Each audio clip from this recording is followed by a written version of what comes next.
Coming to the stage. We have a very funny man coming to the stage. How about a hand for Mr. Peter Ostella coming to the stage, everyone?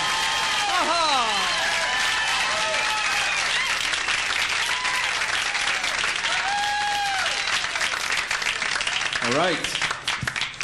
How we doing? Very excited to be here. It's some exciting news. My wife's pregnant. Yeah, she was real excited when she found out. She was like, I hope they're cute. I hope it's funny. I hope it's smart. It's like, yeah, I hope it's mine. We went to the doctor. The doctor told us we were having twins. Yep, twins. 2 babies. 2. Everybody's like, it's going to be a lot of work. 1 baby's tough. 2 babies, it's tough. It's a lot of work. I think I can handle that, though. I can handle the diapers. I can handle the late-night feedings. What's really going to bug me now is that my whole life is a Coors Light commercial. People are going to call me out and be like, hey, Pete, what are you doing tonight? I'm like, watching my TV with the twins.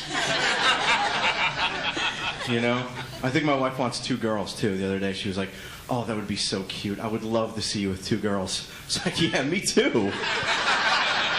That would be sweet. Yeah, we don't know what the sex of the kids are yet, but there's this Chinese birth chart that can tell you. Anybody know about this? Yes, she knows. Basically, ancient Chinese people used to take the age of the mother and the month of conception, and based on that, you kind of give you a hint as to what you're having. So we did it. It said we're having boys. But I've been thinking about it. I don't think this chart makes any sense. If I'm Italian and she's Jewish, how am I having 2 Chinese boys? It makes sense to me. Twins are tough, though, because the doctor said, with twins, after the 2nd trimester, you can't have sex with your wife. It's like, shit, doctor, that's like 3 weeks away. There's no way I can find a girlfriend that fast. I don't think we're going to find out what they are, though. There's no surprises anymore with childbirth. I want the surprise. Technology now, you know more about your unborn kids, than you do about most of your friends. With medical tests, they tell you the sex. With sonograms, they tell you the features. It's too much. 50 years ago, a kid was born, doctor would say, congratulations, it's a boy. Now they're like, congratulations, it's a boy. His name is Billy, his eyes are blue, he likes sunsets, walks on the beach, and chocolate souffle. But you even have the choice of, with twins, you have a choice of a scheduled C-section delivery. You can schedule the day your child is born. I remember my mom telling me the story of my child. The day I was born, she was like, it was a cold January night at 4 in the morning. And I felt it coming in the middle of the night, and I said, Mike, you got to take me to the hospital. And we got everything together, and we rushed to the hospital, and we had you. What the hell am I going to tell my kid? Well, let's see. The appointment was at noon. We woke up around 9. I had some breakfast. We had some things to do around the house. I cut the grass. Your mother cleaned out the rooftop gutters. And then, I don't know, we got lunch, went to the hospital. We had you around, 1:45. There's no drama in that.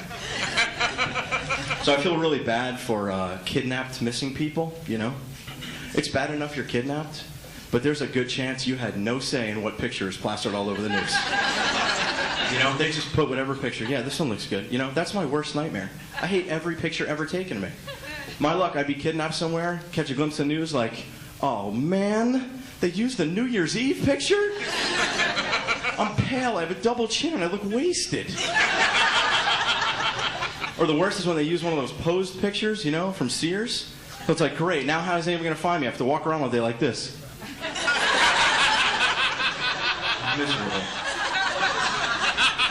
Bought a new toothbrush the other day. On the package it said, new comfort grip. Is this really necessary? Are people that uncomfortable holding their toothbrush for 2 minutes a day? Are you waking up in the morning like, oh, I can't do it again. I can't. Is it stopping you from brushing on a regular basis? Are you like debating in front of the mirror like, let's see, I could go around all day with terrible breath, or I could stand 30 seconds of thumb pain. I can't do it. I can't. I'm just going to floss and gargle. I can't take it. So I really like celebrities. I got an idea. Celebrities should be broadening their charity work, Like I got an idea too. I really hate getting bad news, and I think if your favorite celebrity could show up to give you bad news, it would just make the bad news that much better,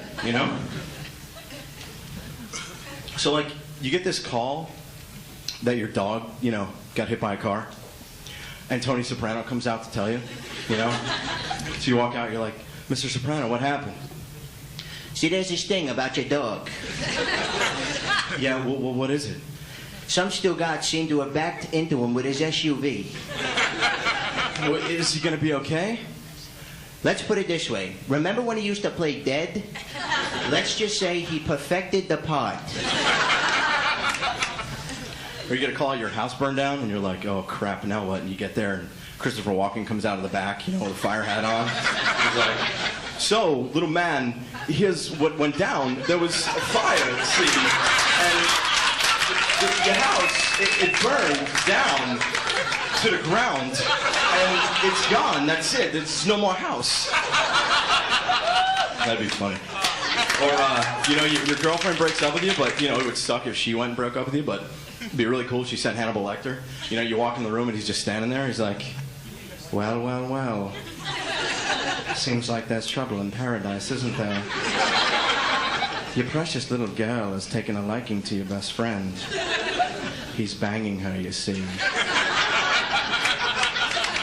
Thank you. I watch a lot of TV. I really love Behind the Music. You guys like that show? God, I'm telling you, the best part is that narrator. That guy is so dramatic, he can make anything sound dramatic. I'm thinking when he went in, he didn't even get that job as a narrator. He went in for a job as a secretary. And when they heard him talk, they're like, we gotta hire this guy. So like, so what brings you to VH1? My story began when I arrived at Penn Station and quickly looked for a cab. Just a small town boy in a big time city. I gave the driver my last $5 and headed for the front door. Broke and alone, I took the elevator to the 25th floor where your secretary offered me a glass of water. I wasn't thirsty, but I drank it anyway. Coming up next, I'll tell you the story of how I walked into your office and sat down, not knowing it was my first step in my road to stardom. When this job interview continues. Thank you guys.